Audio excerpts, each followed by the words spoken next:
2000년 전 베수비오 화산이 폭발했을 때 폼페이 시민들은 자신들이 죽는다는 사실조차 깨닫지 못했습니다. 뜨거운 화산재가 시속 700km로 도시를 덮쳤고 사람들은 일상을 하던 그 자리에서 그대로 굳어버렸죠.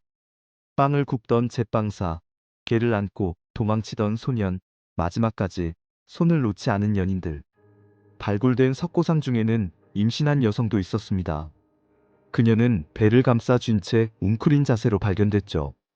태어나지 못한 아이와 함께 영원히 멈춰선 시간. 사람들은 이것이 화산 하나가 일으킨 비극이라 생각했습니다. 하지만 아닙니다. 폼페이는 징조였습니다. 로마 제국 전체가 이미 화산재에 묻혀가고 있었던 겁니다. 외부의 적이 아니라 스스로가 만든 탐욕과 오만의 재 속에서 질식하면서요. 그리고 400년 뒤 세계를 지배하던 거대 제국은 흔적도 없이 사라집니다. 대체 무슨 일이 있었던 걸까요? 잡종의 힘. 초기 로마는 찌질이들의 집합소였습니다. 범죄자, 탈영병, 빚쟁이에게 쫓기는 이주민들이 모여든 보잘것없는 도시국가. 주변 강대국들은 로마를 코웃음 쳤죠. 하지만 로마에게는 한 가지 무기가 있었습니다. 우리는 누구든 받아준다. 로마는 정복한 민족을 노예로 부리는 대신 시민으로 받아들였습니다. 심지어 이방인이 황제가 되기도 했죠. 아프리카 출신, 시리아 출신, 심지어 발칸 반도 농부의 아들까지 로마 황제가 되었습니다. 모든 길은 로마로 통한다는 말은 단순한 도로망이 아니었습니다. 세상 모든 문화와 재능, 가능성을 빨아들이는 거대한 블랙홀, 그게 로마였습니다. 로마의 힘은 순수성이 아니라 잡종성에 있었습니다. 하지만 제국이 배부르고 나태해지기 시작하자 로마는 길을 닦는 것을 멈춥니다. 대신 성벽을 쌓기 시작했죠. 하드리아누스 성벽. 117km에 달하는 거대한 장벽은 사실 이렇게 외치는 선언문이었습니다. 우리는 더 이상 당신들을 원하지 않는다. 개방성을 버린 순간 로마의 엔진은 멈춰섰습니다. 포퓰리즘의 덫. 콜로세움. 로마의 상징이자 로마의 무덤입니다. 이곳에선 상상을 초월하는 쇼가 매일 벌어졌습니다. 경기장에 물을 채워 전함을 띄우고 수천 마리의 맹수를 학살했죠. 그리고 이 모든 쇼는 공짜였습니다. 황제들은 시민들에게 무료 빵과 올리브유, 무료 구경거리를 제공했습니다. 왜 그랬을까요? 정치를 잊게 만들기 위해서입니다. 파넴 에트 키르켄세스, 빵과 서커스. 로마의 시인 유베날리스는 이렇게 비꼬았습니다. 예전 시민들은 투표권을 요구했다.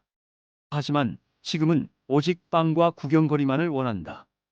공짜에 길들여진 시민들은 더 이상 국가의 미래를 고민하지 않았습니다. 그리고 황제들은 이 인기를 유지하려 미친 듯이 돈을 찍어냈습니다. 로마 은하 데나리우스의 은 함량은 95%에서 결국 5%까지 떨어졌습니다. 화폐가 종이 조각이 된 겁니다. 빵 가격이 200배 폭등했고 사람들은 수레에 돈을 가득 싣고 시장에 갔습니다. 빵과 서커스는 달콤했지만 그 끝은 경제 붕괴였습니다. 로마의 멸망을 결정지은 건 배신이었습니다. 212년 카라칼라 황제는 모든 자유민에게 시민권을 부여합니다. 세금을 더 걷기 위한 꼼수였죠. 황제는 1000년 동안 쌓아온 로마 시민이라는 브랜드를 하루아침에 팔아치웠습니다. 그 결과 로마를 위해 싸워야 할 이유도 자부심도 증발했습니다. 더 비극적인 사건은 스틸리코 장군의 죽음입니다. 반달족 출신의 천재 장군. 그는 위기에 로마를 2번이나 구했습니다. 하지만 로마 귀족들은 그를 질투했습니다. 저 야만인 놈이 어떻게 우리 위에 있나? 결국 로마는 스스로 이순신의 목을 쳤습니다. 스틸리코가 처형되자 그의 부하 3만 명은 적군에게 합류했고 2년 뒤 로마는 함락됩니다. 역사가 에드워드 기번은 말했습니다. 로마는 야만인에게 멸망한 것이 아니다. 로마가 스스로 야만인이 되었기 때문에 멸망했다. 이제 로마를 위해 싸울 장군도 로마를 사랑할 시민도 남아있지 않았습니다. 서기 476년 9월 4일 게르만 용병대장이 궁전에 들어섰을 때 그곳엔 16살 소년 황제 로물루스 아우구스투루스만이 있었습니다. 오도아케르는 칼도 뽑지 않았습니다. 그냥 왕관을 벗기고 소년을 돌려보냈을 뿐입니다. 1229년을 지배한 제국이 그렇게 끝났습니다. 저항도 최후의 전투도 없었습니다. 그냥 스르륵 꺼졌습니다. 로마는 외부의 칼날에 무너진 것이 아닙니다. 다양성은 사라지고 순혈주의에 갇혔으며 경제는 포퓰리즘에 파탄났고 시민 정신은 공짜빵에 증발했습니다.